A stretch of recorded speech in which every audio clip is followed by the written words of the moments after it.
All right, my beautiful people, let's get it. This is Kirsten, and this is the It's Giving Mystical podcast, and this is your podcast for December 2025. Dun da da. And let's see, full disclosure, just finished a very lovely but very exciting weekend with my family, and it was just so wonderful to have them here, and so grateful for that time and the ability to have them all under one roof, which was so cozy. A little bit of a, oh, where'd they go feeling today. And at the same time, we are starting the West medicine in shamanism. We're about to walk into the West direction, into Jaguar medicine. And it's so interesting to me, probably not to you, but I really had the intention of co-teaching and helping my teacher guide a group of people through the medicine wheel. And I really forgot that I too was going to be going through the initiations, which is really funny. And when we started in September, I was like, oh my God, the night before, I was literally like, oh my God, I'm doing this too. I'm about to go through an intense transformation initiation as well. And then September came and went, was beautiful, was so surprising, but so just held by the line of that medicine in such a beautiful way and offering such expansiveness and possibility in my life. But all of a sudden Jaguar's here and I'm like, wait, I forgot. What do we do? What happens now? So not trepidation, but like, okay, everybody, a little bit when you get on a ride and you strap in and you're like, okay, I'm in, I'm ready, but what's this going to be like? And are the harnesses on tight? So that's coming up. And then smack in the middle of that today, the first is the anniversary of my mom's death. I'm sure many of you have losses that are tender and dear to you. And when these anniversaries come up, it's like you're so aware of them, like you so know that that's what's happening. And for me, I really set a schedule today that I could manage that made me feel really held and spacious, and going to go to church later and light some candles with my children, which is just something we do in my family. Some of those remnant Catholic roots still holding on around here. A beautiful tradition, and the Catholic Church is so problematic, but some of the traditions and rituals that were given to me as a young girl in the church are still so important to me and so important that I pass on to my children. So anyways, on my mom's anniversary, we go and light a candle and just sit quietly and just have our own experience of that. So all of that to be said, you can't account for, this chokes me up, just the somatic body ache for the people that we love. And these anniversaries, it's like, you know that it's going to be tender, but then sometimes you also have no idea. All the time, you also have no idea. So just feeling particularly tender today. So take everything I offer you today with a grain of salt, that I feel very open, but also tender, and missing her so much today. So, okay, let's do this podcast. The energy for December is really, as I like to say, interesting. When I was pulling the cards around this, the nines kept coming out over and over again, all the nines in the tarot, just again to draw our attention back to the end of this 9 year. The 9 year, no one said it was going to be easy, but the idea was that it was going to pull away and was like a tide. It's going to pull, it's going to move us, and it's going to move the geography, move the landscape. And so it's going to pull away the things that we're not able to release on our own. We need to keep moving as a human experience, as a human life. There are moments of contraction and there are moments of expansion. There's rarely moments of true stasis. There's always something in its own evolution, its own becoming, its own movement. And the 9 years accelerate all of that, especially the things that we're not able to release on our own, the ways that we're gripping things that just really do not serve us anymore. That's difficult, shocker, newsflash, that's difficult. And the inevitability, I always feel as a gift, because it's like when it goes, and you couldn't keep it if you tried. You couldn't hold it if you tried. And oftentimes the holding is what's causing us the most pain about the change, about the transition. So the Scorpio in me, the constantly seeking and transforming aspects of me, really appreciates the fact that the 9 comes in and just pulls it away, just washes it out with the tide. Come hell or high water, it's gone now, and now we're different, and now the landscape is different, and now we know what we need to do. I find that comforting in some ways. And it's difficult. And this year in particular, we're talking about over Thanksgiving, this has been 5 years in 1 year. And at the same time, since 2021, it feels like it's been 1 year. So this is very interesting malleability around linear time right now. And I will say that was when I sat with the cards before I turned the camera on, that was the first thing that came through. The World card is 21. It's the last card in the major arcana, the end of a significant cycle.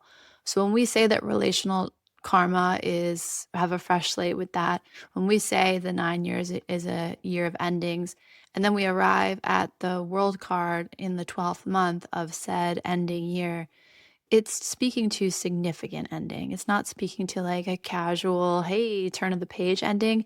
It's like we're writing a whole new series, not even the next book in the series. Like we've put it down, we've finished, it's complete, and now we begin again. And the image of the World card in most tarot decks, you will see some kind of circular imagery, some kind of continuation. The two cards in front of me I have are the Mother piece and the Rider Waite. And you just see here that there's a circle, right? There's this idea of no beginning, no end, the idea of the ouroboros, the idea of every ending brings us to a new beginning. And the Hangman energy, which is the 12th month, which we're always in December, which I've talked about before. It's interesting how December does hold its own energetic charge in the year. And it is because it's the last month of the year. But it also there's a lot of celebration, a lot of thoughts about the dark and the light that come up across faiths, across belief systems that are particularly potent in the 12th month. And the Hangman energy is about that reversal, is about that pause, that surrender, that new perspective. And it's a very linear image. So the hangman is always hanging. And what's interesting when I teach tarot is that people have such a strong reaction to this card. Nothing bad's happening here. But the idea of the hanged one or the hanged man can really throw people there's a lot of discomfort that comes up. So we'll talk about that in a second. But what I want to focus on right now is that there is this linearity to these energies, to these cards, and there's a circular energy to these cards. And we're talking about the 12 and the 21, the inverse. And one of the things about the date of my mother's death was that she died on 12/1/21. And that was just so numerologically on brand for her. It was so on brand for her for so many reasons. I could tell you 1,000 stories about why that date is significant, but it is significant. And from a numerology standpoint, 12121, it's what do you call that? A palindrome, I think is the word.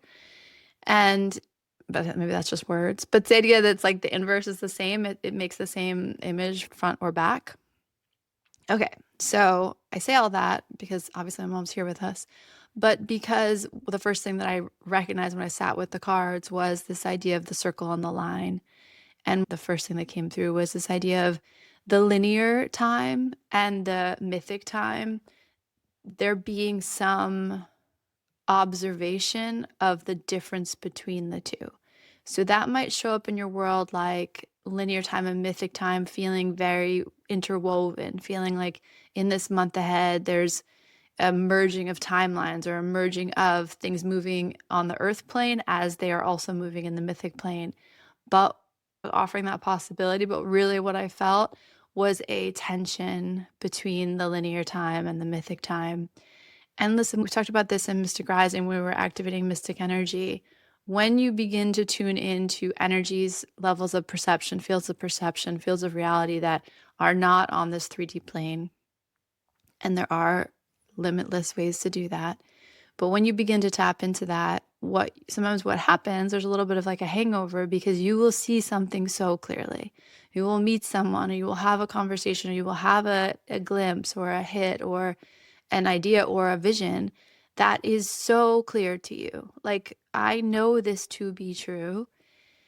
And people who are not in that same realm with you in that moment and don't have that same clarity can say like, what are you talking about? So the classic one of these, sorry ladies, is when you see the potential of a partner, you see who they could be, but they're not showing up that way in reality. And that causes pain. It causes pain to be like, I know what this could be, and it's not there yet. Another example is a creative project. Like, this is going to happen. This is going to be in the world in 3D reality, but you haven't met it yet. The conditions aren't ripe for it yet. And so you feel this tension between what you know is coming, what you know is happening, and what's actually existing in the moment, and trying to explain. That's where my teacher Kendra said, you don't need to explain yourself even to yourself, is a perfect moment. Because if you try to explain it, people may get it, they may nod at you, they may be on your team and be like, yeah, I support whatever you're seeing, but they don't have the embodied, lived truth and reality and experience of it. And so there can be a distance when you begin to expand your fields of perception, where you have to learn not to make that true for everybody. So you can experience it, you can know it to be true, you can have a deep cellular knowing of it, and you learn that it's not always helpful to try to convince other people to see it too. That's a little bit of like a learning curve, a baby mystic versus a mystic who's been around the block. You stop trying to explain your knowing to other people, because it actually ends up causing more confusion and more tension than maybe is necessary. So I say all that to you because I can feel in this month a frustration between what's happening on the linear timeline, what's in the 3D reality, and what's happening in the mythic timeline, the things that you're seeing that you know to be true and yet haven't quite germinated and taken shape in the real world. Again, like I said, the other way to feel this energy is that those things can collapse. So the mythic and the linear can come together, and you can create things and arrive in places that you've been wanting for a long time, or you've known to be true for a long time, or you've seen clearly. And there can be a way in which you all of a sudden they're part of the world. Like all of a sudden you can knock on them and know them to be true. The most important thing to say is there's an awareness in how these two timelines, these two realities are. There's no value judgment in which is better or worse. There's just a truth that there is a linear timeline that some part of us is operating on, and then there's a mythic timeline that another part of us is operating on. And sometimes those things are going to feel in sync and harmonized. Sometimes those things are going to feel in conflict, and sometimes we're going to be more or less aware of one or both. But that was like the first thing that came through, which I didn't expect. So I want to say that to you and give you permission to take your time with perceiving what's happening. Is this happening on the linear, like historical timeline, or is this happening in another realm? And to be okay with the fact that that might not be something you can articulate or explain. And maybe just giving yourself permission to not have to explain it. Just because you're experiencing it and you know it to be real doesn't mean you need to explain yourself to everybody. This 12 and this 21, this idea of the mirror image is here. There's something about the same thing in a different order, or in a different experience, or with a different recipe. There's a beautiful hawk outside. Here's a metaphor. You have a recipe, and depending on the ratios and the order of operations and how you add heat or don't add heat, or add water, don't add water, you get one dish. But you could take the same ingredients and re-ratio it and remeasure it and recombine it and reheat it and do it in a different way and get a completely different dish. There's something about that 12 and that 21 that is just reminding you there's something about the materials on hand, the possibilities on hand, and how you don't need more things.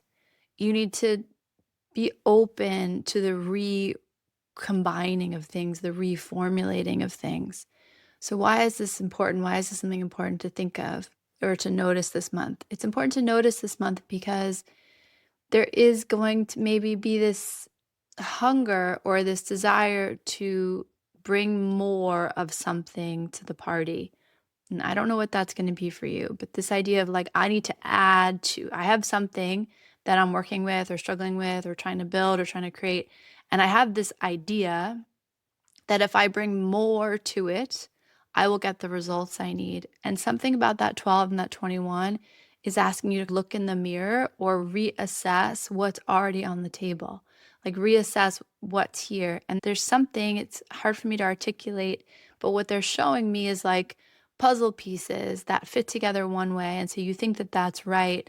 But then they're showing me how if you move them around and fit them a different way, they give you something totally brand new and very pleasing, very like, oh no, wow, really?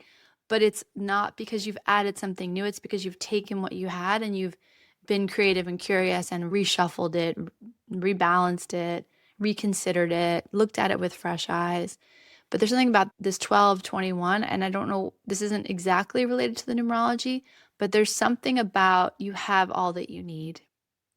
There's something about all the pieces are here on the table.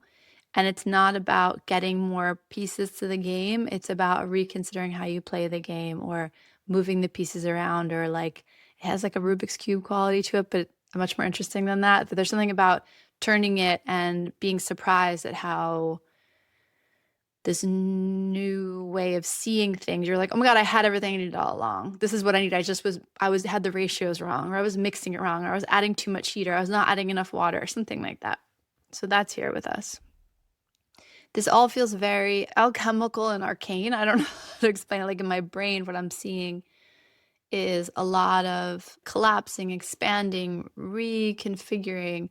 The image I see is this cosmic soup, and something about this last go of the year, something turning, like churning up the cosmic soup and new things emerging. But it feels important that it's not about getting more things, new things, changing things. It's about allowing the things that exist to take a new shape. So that's something that's here with us. The Hangman, love this card, and it really surprises me when people have a hard time with this card because again, this card is also similar to why I like the nines.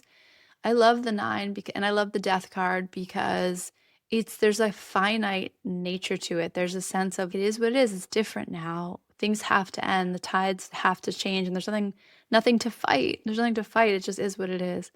With the Hangman, there's this relaxation of the need to be right, and there's this relaxation of the need to do it the way it's always been done. I have a lot of Uranian aspecting in my chart, which means I like the new. I like to see what's on the edge of things, and that's here. This is the Uranian energy of new perspective, seeing what hasn't arrived yet. Again, piecing things together that haven't been, it's like you have all the parts, but you're going to put it together in a way that you're like, oh my God, I just created something so cool from used parts, from old parts, from things I already had in the garage. It's like for Thanksgiving, I hung this branch over our table, and I had that branch leaning against the side of my house for 2-3 years. And then maybe 6 months ago, I bought these crystals at a flea market that I was like, I just need to have them. And then I had gotten this velvet ribbon that I just thought was pretty. And so it's like all those things were just sitting in my house. And I was like, I'm going to put this branch up. I was like, oh, and I'm going to add velvet ribbon. Oh, and I'm going to put these chandelier pieces at the end of the velvet ribbon. And all of a sudden I was like, oh, it looked like I planned that. It's beautiful. I love it. I'm not even going to take it down after Thanksgiving. It's so pretty and it adds so much. I just love it. I love the texture, the shape, everything about it. Chef's kiss. So good. What a good job I did. But I loved it. But it was literally from parts that I already had around the house. And it's interesting because those chandelier crystals, I have actually a lot of those, you guys. It's like one of my things I can't resist buying when I go to garage sales or like yard sales or flea markets. I just love them. It's very satisfying, the sparkle. And I always have them. And I had just used them on this other project I had done. And so like I didn't need to buy them, but when I was at the flea market, I was like, no, I need these. I need to have these. So it didn't. And then the velvet ribbon, I need to have that. And that stick, I've been drying it for a few years now. Why? I don't know. Just because I needed to have it. And now all of a sudden it came together and it created something new that's quite beautiful. That brings me a lot of pleasure and brought a lot of beauty to my space. It's like that. It's like you've instinctively been putting these things aside and being like, oh, I'm just going to do that. I'm just going to write that, or I'm going to just have that conversation, or I'm just going to go to that place. Or it's just like all these instinctive things that don't seem like they're in harmony, don't seem like they make sense. And then all of a sudden it's like, oh my God, you guys, I have just the thing. I have just the thing. That's kind of the energy. So it's like you have these desperate pieces that all of a sudden are making a new recipe, making a new art project, creating something of the life that already exists in your house, your home, your life. There are these things that kind of track with you over time, and then all of a sudden you're able to take them and create something new. It's a really cool energy, and I hope it's not too obtuse. But the Hangman is exactly that. Like the Hangman is, I look at my life differently. I look at the moment differently, the thing, the community, the relationship, the project. I just all of a sudden have new eyes for it. And sometimes that means I'm complete with it. Sometimes it means it needs to get reconfigured. But in this case, for this month, the last year, the 12 energy had this sensation of pausing, of surrendering, of seeing things differently in a way that allows you to relax. This feels much more active. It feels like, oh, wow, I've had everything I needed the whole time. That is here with us. I'm so curious what that's going to feel like at the end of the month, but that's here with the hangman. And the hangman is the ability to see things with fresh eyes, the ability to shift your perspective very naturally and then be so clear about what needs to happen next. I also love the hangman because it's not a card of rushing. There's nowhere to arrive to.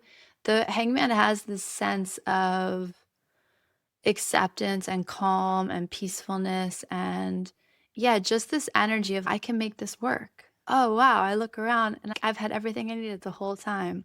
It's really beautiful, accepting, but also very creative and very surprising how it's, oh, I don't need to go out there and look for something. I have everything I need right here. Super cool. And then the world card is, again, like I said, it's the end of the major arcana.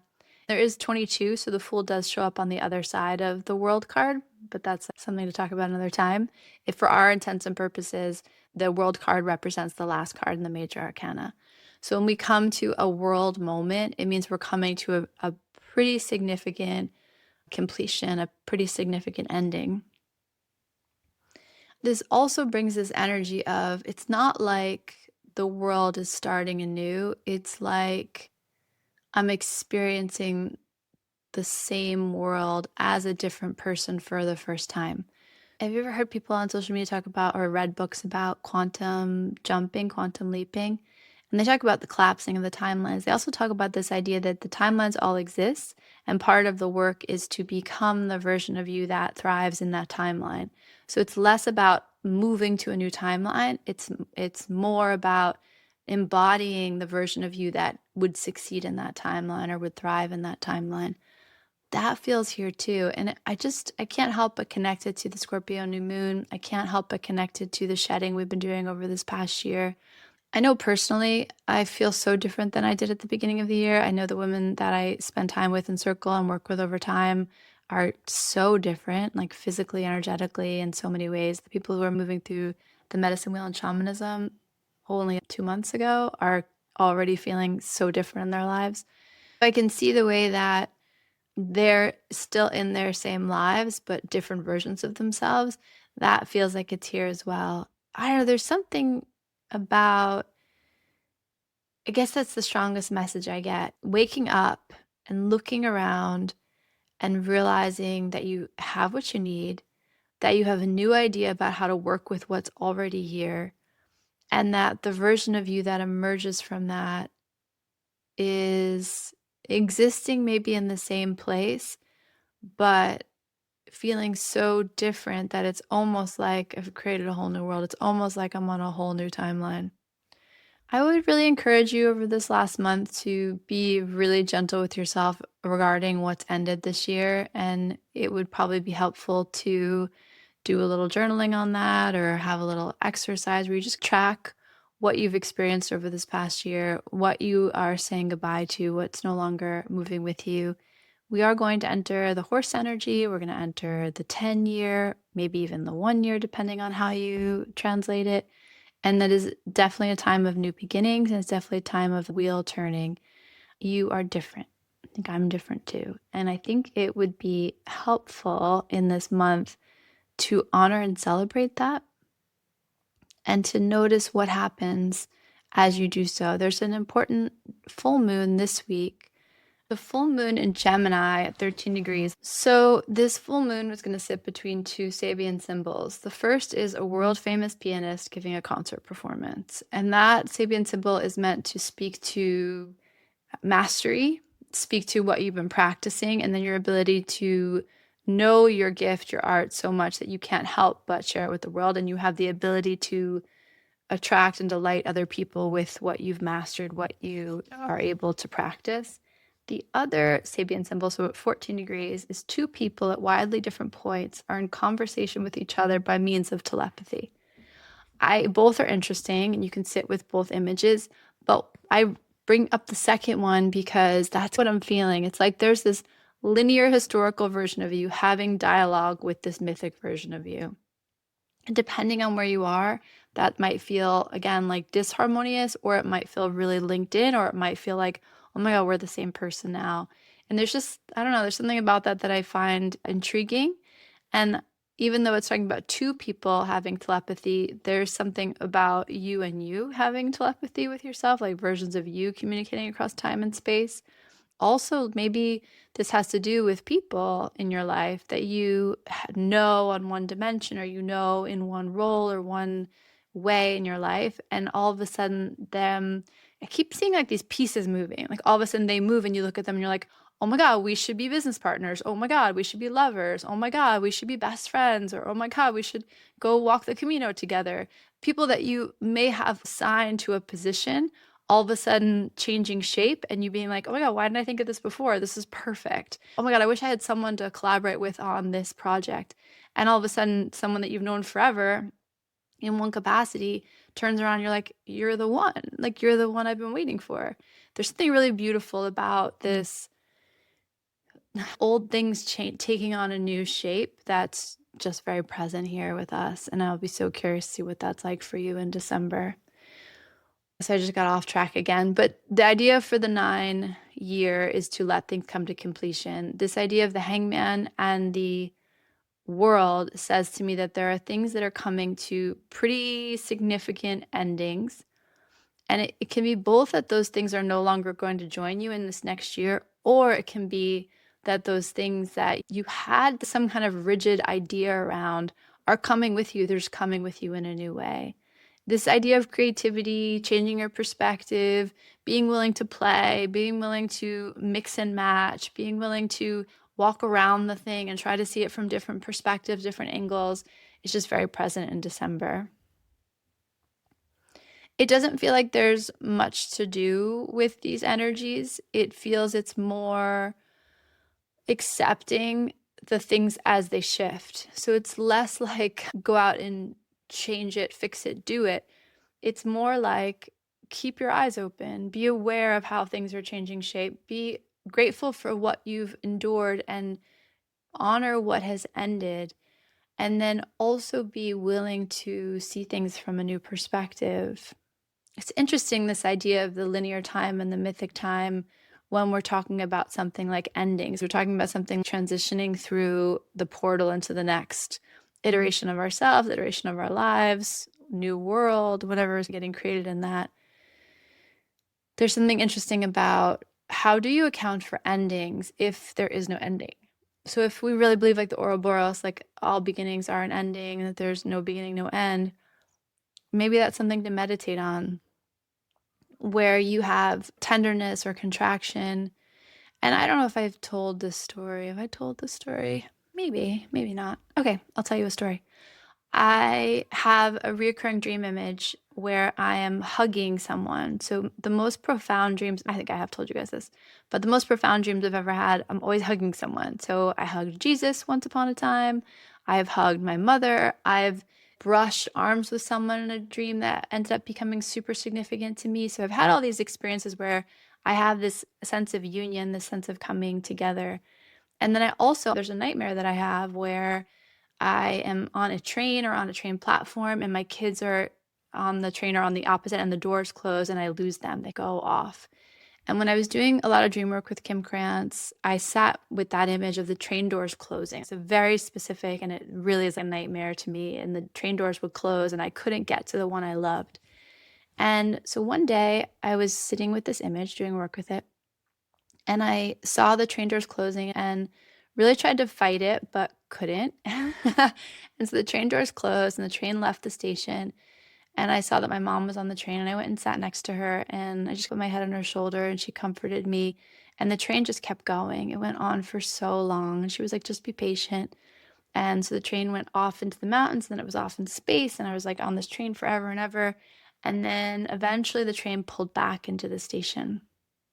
And when the doors opened, there were my children, but there was also me. I was standing there looking at me, and I had this experience of a very beautiful moment of recognizing myself and coming back. And then I hugged myself, which was also like a really powerful experience and image. But the idea of this, the reason I'm telling you this story, is because we have this idea of separation in this experience of the world, in this universe. But the separation is also an illusion, because we come from, back to my hugging Jesus dream, we come from source, we come from love, we come from this oneness that you can try to put language around, but that is fullness, oneness, connection. There's no separation. There's no experience of separation in that space. And one of the reasons we come to Earth is because we need to experience separation. And so I'm telling you this because those train tracks are like an ouroboros. We might leave the station, we might leave someone on the platform, and we might go on a really long journey. It might take us a hot minute to get back, but what I saw on the stream was there's only one track. So it feels like, oh my God, my kids are still on the platform, the train doors are closing. But what I actually learned from that dream was that if I just stay put, I will circle back to where my children are. I will circle back to where I am. I will circle back to where my mother is. I will circle back to the people that I've lost are. It's like you can't actually get off the track. So the separation is all this illusion. And so much of what we're making peace with is this sense of, how can I feel connection even as I experience separation? It's probably the question that most major religions are asking. And so this idea of the single train track, it reminds me of the ouroboros. There's something in this December energy of, I'm coming back home. I'm circling back to the platform. Even though it feels like an ending, I'm actually coming back to the place I started. I invite you to meditate on that in a way that feels good to you. But again, just holding that tension all month long. There is me experiencing time in a singularity in a body. And then there is the beginning and the ending and the circling that's happening. And there's just going to be maybe this tension, maybe this harmonization, maybe this reconciliation between that singularity and that never-ending beginning and ending, that one train track that we're all cycling through in our lives, or in our experience of our bodies and our world here on this plane, on the earth plane. I don't know that there's much to do. It feels like completion. It feels like honoring the endings that are in front of you, feeling excited about the possibilities, but partially doing that because you're able to look at what already exists and see it with new eyes and make new combinations, make new connections, make new dynamics that you didn't see before. That's really cool. I love it. So I hope that's helpful. Take really good care of yourselves. We're going to finish up this year of endings, and just to say that out loud, but the Hermit card, you can trust yourself now in a way that you definitely weren't able to trust yourself at the beginning of the year. There's something that kind of landed in you, came home in you, something essential that remains in you and of you. And that's what you're navigating by. And you're navigating by that not just for yourself, but for all the people that come after you. Think about the Hermit. He doesn't necessarily know what's next, but he trusts his footing, and he trusts himself, and he trusts his cloak, his lantern, his staff. He trusts the tools, the medicine that he's been given on this journey. And I hope that you trust that as well. All right, let's do some cards for every sign. Sagittarius, Queen of Wands and Swan. I mean, just so on brand for who you are. Queen of Wands is my fire, my heat. I feel good. I feel sexy. I feel free. And we love that for you. It's your card. And Swan just speaks to gentleness, to harmony, to making beauty with it. So, yeah, the only thing Sag would be, you might want to temper your spicy heat this December. So feel yourself, feel excited, but maybe be aware of how your energy impacts other people, and making sure that your wildness, your freedom, your fire lands like a gift. It's not to make other people's experience more important than yours, but it is to understand that your impact matters. And so can you impact people in a way that allows them to feel the warmth of you versus getting burned by the fire of you? My cutest little cousin in the whole world, I love her so much. she said to me, "Your house is as warm as the sun, Kirsten." And I was like, "Stop it, Noah." And then she said, "No, but the sun is hot and warm." She goes, "Your house is only warm." Okay, that's what we're talking about, Sagittarius. Like, you have the ability to be both hot and warm. And maybe the invitation this month is to err on the side of warmth and maybe invite everyone closer to your fire versus shooting fireworks out at everyone as they come close. Capricorn, King of Cups and Crow. This feels very wise. This feels very mythic time. This feels very, it reminds me of Game of Thrones, like, who's it, Bran, the three-eyed raven? There's something here about the King of Cups having this expansive capacity to feel the world and this wisdom that the raven's offering. And what I was speaking to you before, there's might be an ability for you to see further and wider and deeper than the people around you can. And there's nothing wrong with that. There's something beautiful about navigating that and offering that, again, like as a gift to the world. But it might feel a little bit lonely. It might feel like nobody's quite seeing, getting what I'm getting. It's okay. Give it time, Capricorn. There can be a tension between the earthly part of you, the ambitious part of you, and this feels more like the mystical part of you. And maybe in December, part of what you're leaning into is just enjoying the journey without having to make something of the journey. Something to think about, Capricorn. Aquarius, Nine of Swords and Eagle. So this is an ending. So Nine of Swords, you guys have heard me say this before. Nine of Swords is difficult. It's like the dark night of the soul. And Nine of Swords can often speak to the things that are causing addiction, causing contraction in us, causing us pain, like keeping us up at night. And the eagle is the energy of freedom and puffing it all away and talking about like the spiritual, mythical experience of life. So there's something about the possibility of liberation this month for you. And also the possibility of gaining a higher perspective. So something that's really eaten away at you or gnawed away at you or caused you a lot of pain, caused you a lot of grief, all of a sudden you're able to see it from a different perspective. And that alone doesn't negate that it's hurt, but it does free you to end that cycle.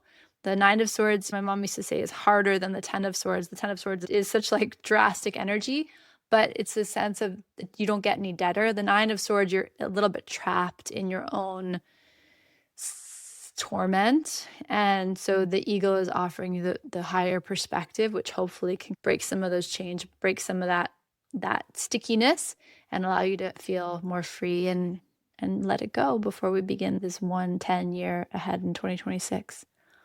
Okay, Pisces, 10 of Cups and Earthworm. The message from this is actually really sweet. 10 of Cups is happiness and Earthworm is beginner's mind.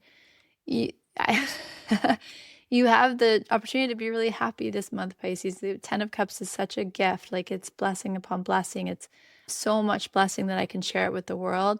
And you might be tested in your capacity to hold that, your capacity to be with that. And so that's okay. The thing to keep in mind is that Gay Hendricks thing of just stay with your happiness, your joy, your connection, just one more minute, one more beat, and just see where that takes you. And the other side of it is you don't need to wait for the other shoe to drop. Sometimes it's just good. And for you right now, Pisces, it feels good. And so your growth edge is allowing it to feel good for longer, is allowing yourself to trust that it's allowed to feel good, that you are allowed to feel good. And there's nothing like waiting on the other side of that for you. Aries, Two of Swords and Buffalo. All right, my little one. This is cool because this is actually your energy, but tempered. There's something about the buffalo that is grounding your fire. Buffalo in this deck, but in a lot of mythologies, is able to harness the lightning. It's able to take fire and hold it to the earth. And I love that for you, Aries. Like, I love this idea of you having all your heat and fire and passion, but it being grounded, it being settled in your body. And the Two of Swords means you are contemplating. You're not sure what to do next. And maybe that's okay. It's okay for you to be in this experience of sitting with your own energy, of grounding your energy, of feeling, again, the warmth of your energy without the burn of your energy, and then waiting for the next step to appear. If you feel burdened by a choice, give yourself the possibility of putting the swords down, of putting the choice down. And if you don't have a decision that's right for you, maybe that's okay. You're not going to miss out on anything. Like, You're going to cause yourself a lot of pain trying to like force a decision when a decision isn't ready. The buffalo is offering you such profound grounding and embodied intelligence. That might be the place you want to move from versus moving from the mental plane. Where does your body want to go next? I would really trust that. Trust the soft animal intelligence of your body this month. Taurus, judgment and the golden egg. Woo, Nelly. Let's see, that's intense energy. Just sit with that for a second. Judgment and the golden egg. Some kind of illumination, something this month is going to really strike you as like your eyes are going to open. So it might be that there's like a truth revealed to you or a perspective shift. There's some kind of illumination that is kind of life altering. It doesn't feel like a bad thing, but it feels, again, that like warm heat thing is here with us. It feels very warm. It also feels like it lights a new road for you. Something about it is so bright that it actually like a whole new path lights up for you. I like this. The thing that I like about this is in a hangman month, this feels actually such a gift. It feels like such a gift to see things differently and for the path to get illuminated in a new way. Taurus, that's really kind of a little bit mysterious. Let's see how that unfolds. But I like that for you. And you can't really prep for that. You can't really do anything to make that happen. You just are available to the energy. And I think you can't help but be available to the energy. Gemini, 10 of Wands and Frog. Gemini, you're so tired. That's what that says to me. You need to chill a little bit, rest a little bit, nurture yourself a little bit. Again, it's not the load we carry, it's how we carry it. There's something that's not working for you. There's something that just feels really heavy and draining. And so you're offered to rest this month, to put it down this month. Yeah, and just getting really basic and simple about what you need to feel nourished and feel nurtured. If you can get yourself in some water this month, that feels really good. But there's something about refilling your own cup and just being cautious about how much you're caring for others right now, because it feels like you're depleting yourself and maybe that's not right for you anymore. Maybe there's some way in which you're being asked to see that before we end this year. Gemini, who's after you? Cancer, Queen of Cups and Fox. What's interesting about that, Cancer, is that Capricorn had the King of Cups and you have the Queen of Cups. And as you guys know, you're on axis together. Listen, this is a little bit of romance, Cancer. This is a little love in the air. So the Queen of Cups is very beautiful and magnetic and alluring. And the Fox in her deck really speaks about partnership, about the ideal partner. So it doesn't have to be romantic. It can be partnership in another way, but something about this feels like drawing in a partner, drawing in a mate, drawing in a match to you. And again, Cancer, it's less about what you do. It's more about feeling good in your own energy, soaking yourself in your energy, allowing yourself to be your most magnetic, beautiful, poetic, like heart-forward self. You just see the way he's like looking at her. He's like, ooh, I'm gonna come there. So she's also underwater, so I don't know what the Fox is thinking there. Definitely a fire-water conflict, a fire-water joining, which something steamy might happen. I like that for you, Cancer. And then after Cancer, we have Leo, Queen of Coins and Firefly. So also like a little different for you, Leo, but Queen of Pentacles, usually you're more Queen of Wands or King of Wands. The Pentacles are about earth energy, getting your house in order, your body in order, your money in order, just like your earthly realm, feeling like it's on point, feeling like satisfied and good. And then the Firefly is like a spark of inspiration or a spark of illumination. So what we were saying before in the beginning about how like everything already exists that you need, and part of what's going to happen in December is it's going to get reshuffled in a way that you see it with new eyes and you have new perspective. There's an invitation for you back into your home, body, money that's actually going to offer you illumination on a new idea or a new excitement or new energy moving forward.